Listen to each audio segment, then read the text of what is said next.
हम लोग पिछले क्लास में मसों को बहुत ही अच्छे तरह से सीख चुके थे।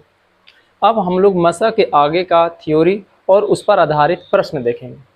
तो आइए स्टार्ट करते हैं। हमने ये देखा था पिछले क्लास में भाग एल्गोरिथ्म के बारे में। भाग एल्गोरिथ्म कहते किसको हैं? तो ए बराबर बी क्यू प्लस आर को हम लोग क्या कहते हैं? भाग एल्गोरिथ्म कहते हैं। जहाँ आर जो होता है 0 से बड़ा या बराबर होता है और बी से छोटा होता है। तो आर का मान 0 से लेकर के कहाँ तक होगा? b-1 तक होगा। इस पर एक एग्जाम्पल बताते हैं। जैसे हम कह दें कि अगर जो b का मान हम लोग 4 ले लिए तो r बराबर क्या क्या संभव है? तो 0, 1, 2, 3 तक ही संभव है, 4 नहीं होगा। और इसके बारे में हमने पिछला वीडियो में बहुत ही अच्छे तरीके से बताया था कि क्यों ऐसा होता है। अगर जो आप पीछे नहीं देखे हैं तो इसको याद रख के काम चला सकते हैं कि इसका मान जो होता है r का वो 0 से लेकर के b-1 तक होता है। यानी कि 4 में से जब 1 घटाएंगे तो कितना तक होता है? 3 तक होता है। और नहीं तो आप जानना चाहते हैं कि कैसे होता है तो पिछला वीडियो जरूर देखें। और इसके बाद ये कहाँ से आया था? तो हम लोग भागा दिए थे, और भागा देते हैं तो हम लोग बहुत पहले से सीखते आ रहे हैं कि भाज्य बराबर फार्मूला होता है भाजक गुने भागफल प्लस शेष। और इसी भाज्य को सूचित किया जाता है ए से, तो ए बराबर भाजक को बी से, तो बी भागफल को क्यू से, तो क्यू और शेषफल को आर से, तो आर। यही हो गया ए बराबर बी क्यू प्लस आर। और इसी को कहा जाता है भाग एल्गोरिथ्म। ठीक है। और इसी से जब हम लोग भागा देते थे तो यहाँ पर लिखते थे एक जगह पर कितना है? तो 75, और भागा किससे दिए? 9 से, तो 9 और इंटू 8 और प्लस कितना? तो शेषफल 3। तो इस तरह से स्टेप बाय स्टेप हम लोग कर करके क्या बनाते थे? मसा बनाते थे और मसा निकालते थे। आज हम लोग सीखेंगे ये क्वेश्चन नंबर 4। तो इस प्रश्न को देखने के लिए पहले हम लोग इसका थ्योरी देखेंगे। जब तक हम लोग थ्योरी नहीं जानेंगे तब तक हम लोग को प्रश्न अच्छे से समझ में नहीं आएगा। तो चलिए स्टार्ट करते हैं। इसका थ्योरी जानने के लिए जैसे इसको हम लोग भाग एल्गोरिथ्म कहते थे, अब आएगा धन पूर्णांक। और धन पूर्णांक हम लोग किसको मानते हैं? इस ए को ही मानते हैं धन पूर्णांक। और इस धन पूर्णांक का रूप क्या होगा? तो बी क्यू प्लस आर। एकदम वही वाला हम लिखे, जहां आर क्या होता है? 0 से बड़ा और बी से छोटा। ये हो गया। इसी धन पूर्णांक के जगह पर कभी कभी कहेगा धनात्मक विषम पूर्णांक, और कभी कभी कहेगा धनात्मक समपूर्णांक। ठीक है। तो जब धनात्मक विषम पूर्णांक आएगा और धनात्मक समपूर्णांक आएगा तब भी हम लोग मान के चलेंगे ए ही। और ए बराबर क्या होगा? तो बी क्यू प्लस आर। इसमें भी ए बराबर क्या होगा? तो बी क्यू प्लस आर। दोनों में अंतर क्या होता है? तो दोनों में अंतर यह होता है कि दोनों में शेषफल में अंतर होता है। ये जो शेषफल है ना, वो धनात्मक विषम पूर्णांक का जो शेषफल होता है, इसका जो शेषफल आर होता है, ये विषम होता है। 1, 3, 5, 7 कॉमा डॉट डॉट इस तरह से होगा।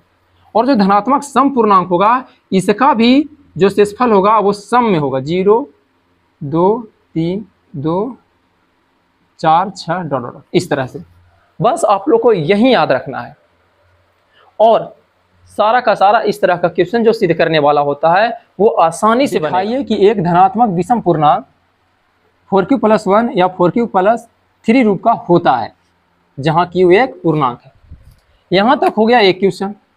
और फिर कह दिया है कि फिर दिखाइए कि धनात्मक विषम पूर्णांक का वर्ग, ये ध्यान रखना, वर्ग 8m + 1 रूप का होता है।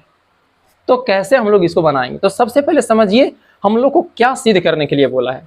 क्वेश्चन में कहता है कि एक धनात्मक विषम पूर्णांक, इसी को हाईलाइट करना है हम लोग को।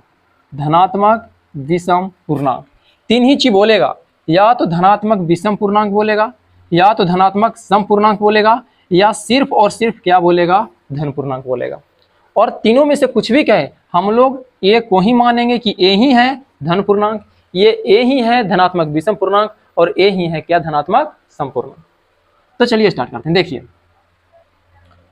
कहा धनात्मक विषम पूर्णांक, लिख देते हैं धनात्मक विषम पूर्णांक। हम लोग को सिद्ध करके लाना है। क्या सिद्ध करके लाना है? तो ये होता है 4q + 1 या 4q + 3 रूप का होता है। और कहता है कि धनात्मक विषम पूर्णांक का वर्ग, धनात्मक विषम पूर्णांक का वर्ग। वर्ग क्या होगा? वर्ग का मतलब जानते होंगे, जैसे धनात्मक विषम पूर्णांक माने हम लोग a, हम लोग मान लिए कि धनात्मक विषम पूर्णांक है a, तो धनात्मक विषम पूर्णांक का वर्ग कितना होगा? तो ये होगा a स्क्वायर।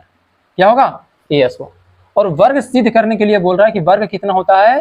तो 8m + 1 रूप का होता है। ये हम लोग को सिद्ध करना है। क्वेश्चन समझ में आ गया होगा क्या क्या सिद्ध करना है? पहला ये सिद्ध करना है कि धनात्मक विषम पूर्णांक इतना रूप का होता है, और दूसरा में धनात्मक विषम पूर्णांक का वर्ग कितना रूप का होता है? तो 8m + 1 रूप का होता है। मतलब कि हम लोग को सिद्ध करके लाना है कि a बराबर 4q + 1 तथा a बराबर 4q + 3। ये हो गया पहिलका का सिद्ध करना है वो, और वर्ग कहता है मतलब कि a स्क्वायर बराबर सिद्ध करके लाना है 8m + 1। तो हम लोग को सबसे पहले क्वेश्चन पता होना चाहिए कि क्वेश्चन में हम लोग को क्या सिद्ध करने के लिए बोल रहा है। जब आपको पता ही नहीं रहेगा कि सिद्ध क्या करना है तो आप बनाएंगे उसको क्या? इसीलिए सबसे पहले हम लोग को ये पता होना चाहिए कि हम लोग को सिद्ध क्या करना है। पहले ये बोले थे कि चाहे तो धनात्मक विषम पूर्णांक है या धनात्मक सम पूर्णांक या धन पूर्णांक, हम लोग किसको मानते हैं? तो a को मानते हैं कि a ही क्या है? धनात्मक विषम पूर्णांक। तो a बराबर ही हम लोग को सिद्ध करके लाना है इतना, और वर्ग कह दिया मतलब कि a स्क्वायर बराबर सिद्ध करके लाना है इतना। उम्मीद करते हैं क्वेश्चन समझ में बहुत बढ़िया से आपको आया होगा। अब चलिए इसको बनाना स्टार्ट करते हैं। तो बनाने के लिए क्या करेंगे?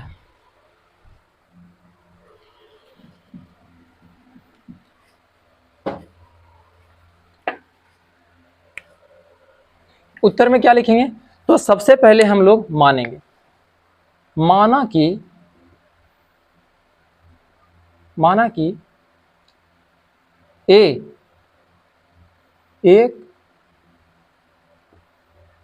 धनात्मक विषम पूर्णांक है। ठीक है, हम लोग मान लिए कि a क्या है? एक धनात्मक विषम पूर्णांक। शुरू में ही बताएं कि कुछ भी कहे तीनों में से हम लोग किसको मानेंगे? a को ही मानेंगे। तो भाग एल्गोरिथम में से हम लोग क्या लिख सकते हैं?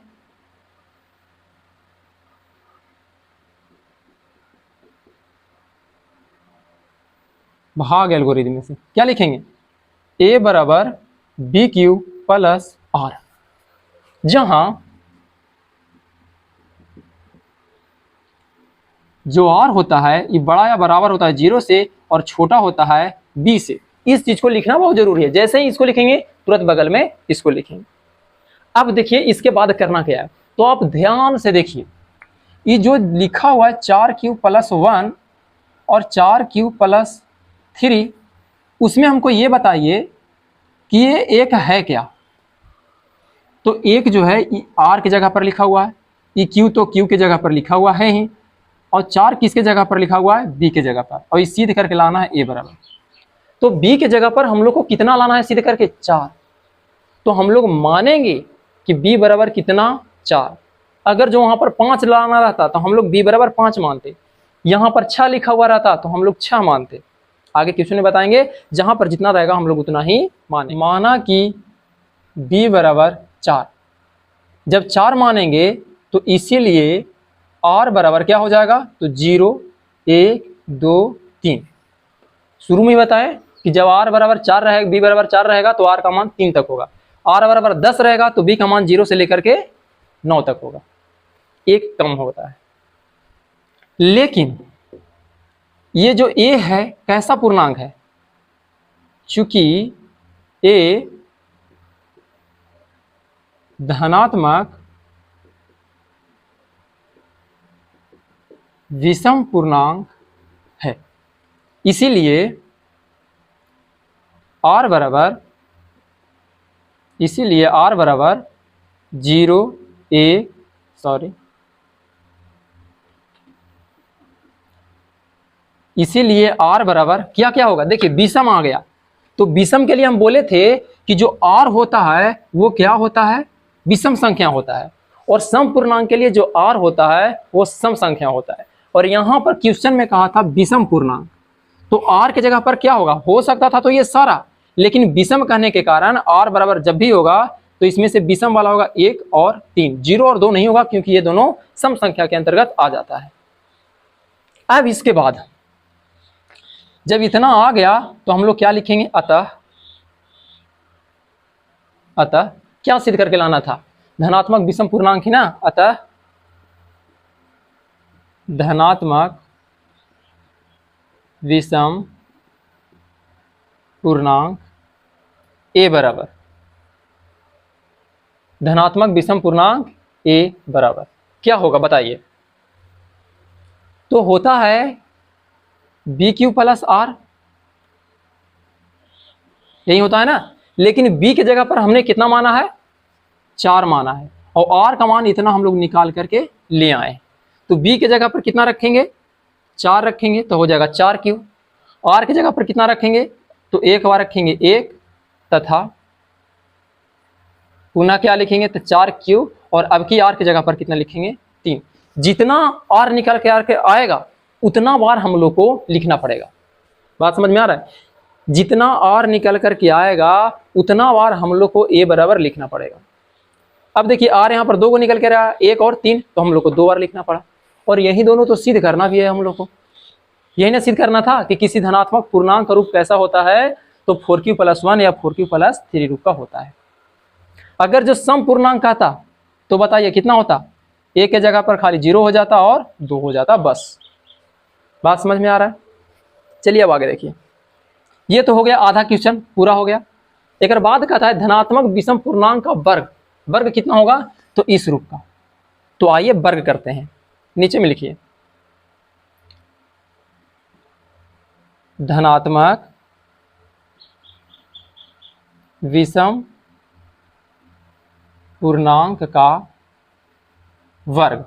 जब वर्ग करेंगे तो इस ए की जगह पर लिखना पड़ेगा हम लोग को ए स्क्वायर। जब ए स्क्वायर लिखेंगे तो इधर में भी हम लोग को क्या करना पड़ेगा, पूरे का होल स्क्वायर। और हम लोग फार्मूला जानते हैं कि a + b के होल स्क्वायर बराबर क्या होता है, तो a² + 2ab + b स्क्वायर। तो a के जगह पर कितना लिखा हुआ है, 4q, b के जगह पर कितना लिखा हुआ है, 1, तो इसका होल स्क्वायर हो गया। तो यहाँ a² तो a के जगह पर 4q, तो 4q का होल स्क्वायर हो जाएगा, प्लस 2ab, तो 2 का 2, a के जगह पर इसमें कितना है 4q इंटू b की जगह पर इसमें कितना है 1, तो हो गया 1, प्लस b की जगह पर कितना है इसमें 1, तो 1 का स्क्वायर। तो कितना हो जाएगा, 4 चौके 16q स्क्वायर प्लस 2 चौके 8q + 1। ये हो गया। हम लोग यहाँ पर डायरेक्ट लिख सकते हैं इतना, 16q स्क्वायर प्लस 8q + 1। देखिए हमारा जगह थोड़ा सा कम है, जिसकी वजह से डायरेक्ट हम ये वाला लिख रहे हैं, लेकिन आपको ये पूरा डिटेल में लिखना है। अब ध्यान दीजिए, हम लोग को तो इतना लाना नहीं था, हम लोग को लाना है कितना, 8।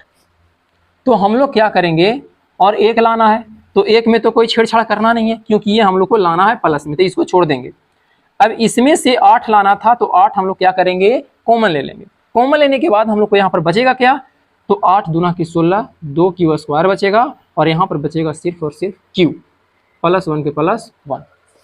याद रखना है यहाँ पर सिर्फ 8 ही कॉमन लेना है, 8 क्यों नहीं, हो तो रहा है 8 क्यों कॉमन, लेकिन हम लोग को सिर्फ यहाँ पर लाना है 8 और बाकी को m लिखना है। तो 8 कॉमन ले लिए। अब जो बचा इस पूरे के जगह पर लिख देंगे m, 8m + 1 है तो 1, जहाँ 2q स्क्वायर प्लस q बराबर m, ये ब्रैकेट में लिख देना है। ये हो गया प्रूफ। जब स्क्वायर नहीं कहेगा तो इतना ही पर हो जाएगा हम लोग का प्रूफ, और जब वर्ग कहेगा, स्क्वायर कहेगा, वर्ग कहेगा, तो हम लोग को फिर से इसका वर्ग करना पड़ेगा। लेकिन हम लोग को एक ही कर रहा था तो एक ही को वर्ग किए, अगर जो 2 को कहता तो हम लोग को दोनों को वर्ग करना पड़ता। इस बात का बिल्कुल ध्यान में रखना है। अब चलिए इसके बाद अगला क्वेश्चन देखते हैं। तो इस क्वेश्चन में कहता है कि सिद्ध करें कि किसी कोई धन पूर्णांक इतना के रूप में होता है या लिखा जा सकता है। 6k + 1, 6k + 2, 6k + 3, 6k + 4 और 6k + 5। तो a बराबर इतना सिद्ध करके लाना है हम लोग को। लेकिन इसमें अब की क्या क्या है, तो इसमें भी कहा है धन पूर्णांक, क्या सम या विषम कहा है? नहीं। तो इसमें भी हम लोग आर में कोई छटाई नहीं करेंगे। तो चलिए स्टार्ट करते हैं। तो सबसे पहले क्या मानेंगे? तो वही जो सब में माने हैं। माना कि क्या माना? ए एक क्या है? तो धन पूर्णांक कहा है, तो ए एक धन पूर्णांक है।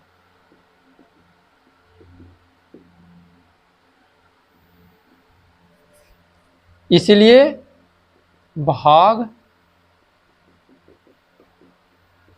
एल्गोरिथम से। तो भाग एल्गोरिथम से हम लोग क्या लिख सकते हैं? वही जो पिछले बार लिखे थे सब में, ए बराबर बी क्यू प्लस आर, जहां आर बड़ा या बराबर होगा 0 से और छोटा होगा बी से। माना कि बी बराबर, बताइए कि अब बी बराबर हम क्या माने? इसमें हम लोग को सिद्ध करके लाना है। ए बराबर क्या क्या लाना है? 6 के लाना है, 6 के प्लस 1 लाना है, 6 के प्लस 2 लाना है, 6 के प्लस 3 लाना है, 6 के प्लस 4 लाना है, 6 के प्लस 5 लाना है। ए बराबर ही तो लाना है। इसमें वर्ग तो कहा नहीं है। अगर वर्ग कहता तो ए स्क्वायर लिखते, वर्ग नहीं कहा है तो हम लोग को यही सिद्ध करना है। तो हमको ये बताइए कि बी के जगह पर कितना लिखें? सही जवाब 6 लिखेंगे। तो जब 6 लिखेंगे तो आर बराबर क्या क्या होगा? बताइए बताइए, आर बराबर क्या क्या होगा जब बी बराबर 6? तो देखिए यहां याद आ रहा है कुछ? तो आर बराबर होगा 0 1 2 3 4 5, 5 तक होगा। चलिए यहां तक आप लोग को समझ में आ गया। इसमें तो छटाई करना नहीं है, क्योंकि ना तो विषम कहा है और ना ही सम कहा है। ये तो बहुत आसान हो गया।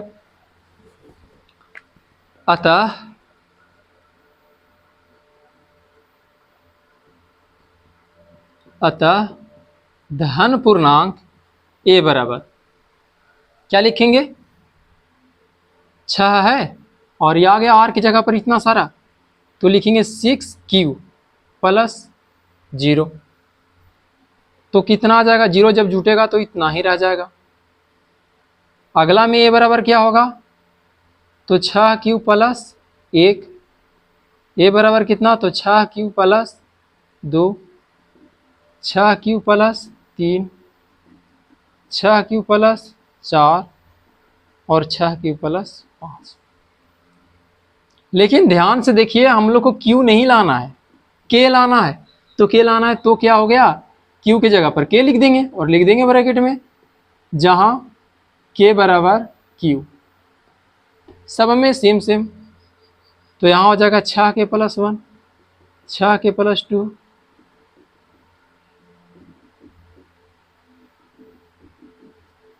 ये हो गया, प्रूव्ड हो गया। तो अगर जो आपसे पूछता धन पूर्णांक का वर्ग, तो आपको ए स्क्वायर करना पड़ता, सबको क्या करना पड़ता? वर्ग करना पड़ता, स्क्वायर करना पड़ता।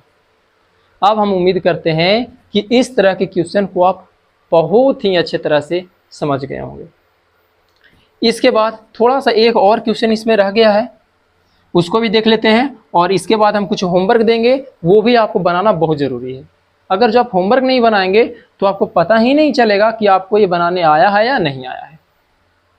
एक और क्वेश्चन यहाँ पर देख लेते हैं, थोड़ा सा में हो जाएगा वो। क्वेश्चन नंबर 5 में कहता है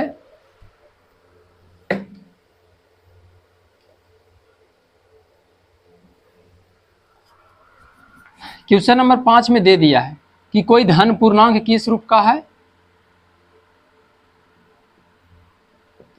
4q प्लस 1 रूप का है। और इसी तरह के दो धन पूर्णांक को जब गुना करेंगे ना तो इसी रूप के आएगा। तो देख लेते हैं गुना करके।